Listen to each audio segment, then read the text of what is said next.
Maniniwala ba kayo kung sasabihin kong itong maliit na makulit na to ay si Mishka? At kahit nga nung napakaliit pa niya talagang todo bully na siya kay Hercules, nire-wrestling na agad niya?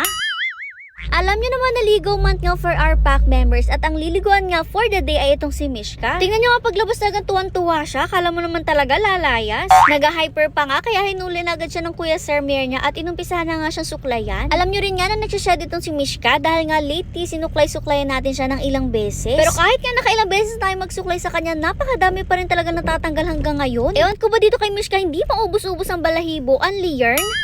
Alam nyo rin naman na kailangan nga natin silang suklayan bago nga natin umpisahang liguan. Kasi nga ilang beses nangyayari sa atin na talagang after maligo, nagmamat yung kanilang balahibo dahil nga ng napakalakas nating blower. At madalas yung mangyayari yon sa mga nagsashed nating pack members. Kaya naman bago liguan, sinusuklayan muna silang lahat. At minimake sure nga natin na matanggal natin as much balahibo as possible. Ito na nga inumpisahan ng liguan si Mishka and nakakatuwa kasi nga medyo behave naman pala talaga siyang liguan. Kapag kasi dun siya naliligo sa mismong paliguan nila, medyo malikot siya, pero kapag andito pala sa labas, hindi naman pala sobrang likot. Eto pa naman si Mishka, alam nyo ba talaga simula pagkabata, grabe na ang kalikutan. Naalala ko nga nung bata pa siya, ang tawag namin sa kanya Sigbin. Kasi alam nyo ba, grabe niya kahalimaw, napakaliit nga niya, pero talong-talo niya yung iba niya mga kasamahan na napakalalaki. Grabe na nga kalaki ni Hercules noon, pero alam nyo ba si Hercules ang favorite niyang ibuli, tapos super liit pa talaga niya nung time na yun. At talagang walang magawa sa kanya si Hercules, kahit napakalaki na niya, nakahiga na lang talaga si Hercules habang kinakagat-kagat siya ni Mishka. Alam nyo naman ang Hercules natin, talagang napakabait nga at hindi marunong gumante. Tingnan nyo nga dito, talaga na-KO na niya si Hercules at hindi na siya makabangon kasi nga napaibabawan na siya nitong mini Mishka. Nung time na yun, doon ako natutulog sa sahig at si mama naman sa couch para nga halos katabi lang din namin ng pack members. At alam nyo ba, gising kami palagi tuwing madaling araw kasi itong si Mishka, ginigising niya po lahat ng pack members natin. Habang natutulog kasi sila, pinagkakakagat niya nga po lahat, kaya naman ang ending nagkakagulo at nagigising nga po silang lahat at syempre pati kami. At ang gagawin nga namin, ikukulong namin siya, pero alam nyo ba kapag ikinulong siya doon sa maliit niyang kulungan, talagang magdamag siyang umiiyak? Grabe pa naman talaga kalakas ng boses nitong si Mishka, kaya ang ending pinalalabas rin nga siya kasi nga baka mamaya magalit yung mga kapitbahay natin. Actually habang lumalaki nga si Mishka, hindi pa rin talaga nawawala sa kanya yung kakulitan na yun. Kasi nga nung paglipat natin dito sa Kubo at wala pang mansyon nun, grabe pa rin talaga ang kakulitan niya. At kasabayan pa nga niya nun si Thunder, kaya naman si Thunder grabe din ang naging kalikutan kasi nga ginagaya siya. At alam nyo ba, sabi namin noon sana nga pagtanda niya mawala na sa kanya yung kalikutan yung kasi nahihirapan din talaga kami sa kanya. Saway kami ng sawan. Pero habang tumatanda nga siya, dala pa rin talaga niya yung kalikutan niya ngayon. Siguro nga ugali at personality na niya yun. Lately nga lang siya talaga medyo nagiging mahinhin at napapaayaw na rin talaga sa laro. Pansin nyo rin naman na kapag lumalabas nga ang pack members natin, madalas nasa ibabaw na rin talaga siya kapag napapagod na siya. Pero madalas nga kapag dinadalaw siya ng kalikutan, syempre nakikipaglaro rin nga siya sa ating mga young adults. Siguro nga dahil na rin sa katabaan niya, kaya medyo madali na rin siyang mapagod at nagsastop na rin siya sa paglalaro. Anyways, balik nga tayo dito sa ligo, na shampoohan na nga po siya. Pero bago yung shampoo, syempre, ginamitan mo na nga siya ng bar soap. Alam nyo na rin naman nga siguro yung routine natin kapag nagpapaligo. Bar soap muna, babanlawan, tapos saka nga yung diluted shampoo sa water and babanlawan ulit. Para nga dito sa ibang pack members natin, hindi na natin nalagyan ng conditioner kasi nga hindi na po kailangan ng kanilang fur. Kasi hindi naman talaga mabuhol-buhol at hindi rin matigas yung mga balahibo nila. Eto nga, tapos na siyang liguan, dinala nga siya dito sa loob para i-blower kasi hindi talaga siya caring i-blower dun sa labas. Sigurado ako magwawala siya ng matindi doon at ang mangyayari talaga makakapangalmot siya ng hindi niya naman niya gusto. Tapos tatakbo-takbo rin nga siya doon imbes na magpa-blower. Naku, siguradong hindi to matutuyo kung sa labas si blower. Kaya nga dinala na lang siya dito sa loob at kita niyo naman talagang kung saan-saan pa siya nag-akyat-akyat habang binoblower. Hindi talaga siya matali sa isang pwesto. Kahit nga dito sa lagayan natin ng mga sabon at sabitan ng mga kung ano-ano, talagang inakyat niya. At ito na nga siya after liguan. O diba, mukhang fresh na talaga. Pero kahit nga wala na siyang nag-shed na balahibo, napakaganda at makapal pa rin nga yung pinaka-fur niya. Kaya nga medyo matagal din yung pagbo-blower sa kanya kasi hindi nga umipes ng sobra yung balahibo niya. Tingnan niya naman ang kalokohan niya. Gusto niya pang umakit dun sa hagdan. Hinaharaan lang nga siya ng kuya niya at lumihis nga siya ng landas. Doon siya dumaan sa kabila. Gustong-gusto talagang makaakyat, diba?